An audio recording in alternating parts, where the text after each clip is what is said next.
Okay, welcome everybody to today's class. Today we're looking at phrasal verbs. We're not looking at idioms. I'm not going to use the advanced phrasal verbs and idioms book today, but I will carry on with that book in future for sure. I've just moved this back because I can see a little bit of shadow on the board. Should make it a little bit better. So all of these phrasal verbs today are in this book. Well, all except for one, which is why I'm going to be writing a second book as long as people carry on buying this one. So please, if you want a book for phrasal verbs, to learn phrasal verbs, please consider going to Amazon and buying this book. It's £20 for black and white, but if any of you want to splash out on the colour version, it's £35 for the colour version. Good afternoon, Anna, and good afternoon. Sorry, I'm not quite sure how to pronounce your name. I'm sorry about that. But please do go to the Amazon to buy this, or you can get it on my website, which is skype-lessons.com, and you can find out about all these phrasal verbs in this book. Now, I don't know why you haven't told me, guys, but I'm not wearing my microphone. Please don't forget to tell me if you see me without the microphone. You know how I'm a little bit forgetful with microphones. And so these are actually all phrasal verbs that came up just a second ago in the lesson that I was having with one of my students, Otto. Now, Otto's been with me for a few years. You'll very often see him writing comments under the video. And if you go to Amazon and look up the comments, you'll see his comment about this book in Portuguese, because he's certainly left a review on Amazon, and you'll see that he's left me a nice 5-star review. So thank you, Otto. But every time we have a class, we go through loads of phrasal verbs, and not only phrasal verbs, we also do collocations and idioms. But Otto is really interested in vocabulary, and he's right to be interested in vocabulary because English has a massive vocabulary. If you think that you already know enough words, please just watch any TV show, read any book, and you'll soon be finding new words. So the words that we're going to focus on are phrasal verbs, and it's because phrasal verbs are particularly tricky. But please do consider buying the book if you want to get some more information about these phrasal verbs, because they are in this book. And if you buy this book, you'll encourage me to write another book. You will egg me on, and perhaps I'll be able to write another book about phrasal verbs and idioms and collocations. Now, work something off is the first one we're going to look at today. Work something off. You normally work off frustration or anxiety or stress, that kind of thing, which has built up inside you. And you work it off. You could work off your frustration in the gym. You could work off your frustration while you're playing football. You could do it while you're doing some kind of sport. But it means to relieve yourself, to alleviate frustration or anxiety by doing some kind of activity, usually a sport or maybe going to the gym. So you can work your frustrations off at the gym. So yeah, those two words collocate very well with work something off, and this is something that you have to consider with phrasal verbs. Certain phrasal verbs like come up with collocate very well with come up with a plan, come up with an idea, come up with a suggestion, and work something off collocates very well with work off your frustration, work off your anxiety. Now, if you work yourself up, that means you get yourself really irritated or stressed. Okay, and if you get worked up, then you're using the phrasal verb as an adjective, and it means you're saying that you get really stressed, really annoyed, really irritated. Maybe somebody works you up, yeah, maybe somebody gets you into a stress, but usually we say he worked himself up, meaning that he got himself annoyed, he got himself irritated. But you can also work yourself into a panic, or work yourself into a frenzy, or work yourself into a state, meaning get yourself into a panic. Get yourself really irritated, really annoyed. So I think these are really quite similar. When you work yourself up, you get annoyed, and you make yourself annoyed, perhaps by doing something which annoys you, or you work yourself into a frenzy. Yeah, nervous people will sometimes dwell on certain things. Yeah, another good phrasal verb, dwell on. So nervous people will sometimes dwell on certain things and work themselves into a frenzy, work themselves into a state, get really upset because they're dwelling on this one thing. Okay, lastly, you can also work up an appetite. Again, it's at the gym or playing football or something like that, where you do some kind of activity, you get really tired and it makes you hungry. So it works up an appetite. You work up your appetite, yeah, by doing the sport. So you've got all of those work phrasal verbs there, and there are plenty of other phrasal verbs. And remember that in English, new phrasal verbs come into our language all the time, every single year. And so believe me, you really want to start learning as many phrasal verbs as possible, because it is the major part of the English language. And we just have so many, and they're constantly new ones cropping up. Okay, back off normally means to withdraw from somewhere. And you might tell someone to back off, meaning to stop being so confrontational with you, to get at a further distance, to stand back, to go back, to back off. And so, yeah, if somebody's confronting you or attacking you, you might tell them to back off, meaning to get further away from you. But this can be used metaphorically as well. It doesn't have to be physical distance, although it can be back off a few meters, a few yards. But it can also be metaphorical, like I wish he'd just back off and let me get on with my life, meaning give me some space. I wish he'd give me some space and let me get on with my life. Now these four are all very similar, of course, they're all in here together, and I took them from here. If the police seal off the road, they close that road, they could close the road off, they can cordon the road off with some of that police tape. And if you've got a festival in town, maybe they'll fence a certain area off, which is for the festival, something like that. So all of those are basically the same. Close off an area with a fence or a cordon, seal off that area so that you can get something done in that area. Very often used for crime scenes. Of course, if there's a crime scene, if a murder has taken place, the police have to cordon off that area in order to look for clues, to look for evidence, to find out who killed who. Okay, now if I start the lesson off with some advanced phrasal verbs, that just means that I kick off with some advanced phrasal verbs. So this is a very common expression. Let's start off with phrasal verbs. Let's start off with adverb collocations. Let's start off with, I don't know, articles. It just means let's start something with that particular thing. Okay, really common. Start something off with, kick off with. And what about the opposite? What about finish something but by doing something? So you could round the lesson off with a test. You could also wrap the meeting up with a graph, something like that. And so these two are the converse. They're the opposite of start off with. They are round the lesson off with, or wrap something up with. Of course, this could also mean, it has a second meaning, if you wrap the present up in something, usually though, that would be in, not with. But I wrapped the present up in wrapping paper, yeah, something like that. But very often they'll talk about let's wrap up, meaning let's finish, let's wrap the meeting up with one last table or something like that, one last chart. Now, if you finish something off, that normally means finish it completely. Okay, finish something completely means finish something off. And so you might say, have you finished off your homework yet? Or I haven't quite finished off this exercise, meaning I haven't quite completely finished this exercise. Okay, polish off is for food. It's a little bit different. You normally polish off when you're finishing the plate.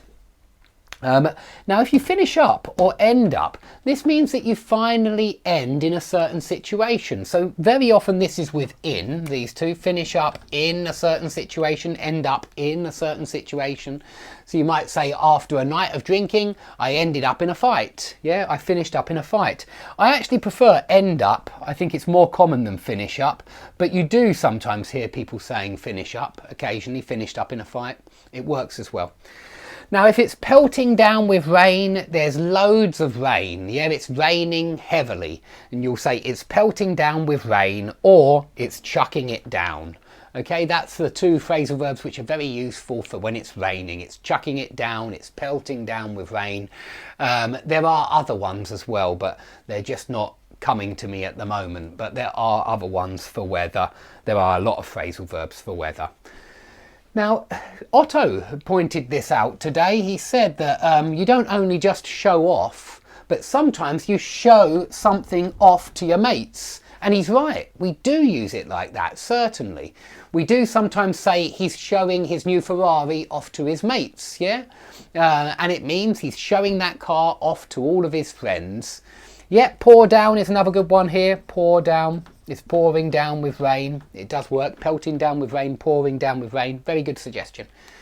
So you can show an object off to your friends. You can show an object off to your family if you're really proud of it. Now the next one, this was a different student. Somebody who watched one of the videos said once, is this the same as chalk something up to something? Yes, it is. Put something down to something is the same as chalk something up to something.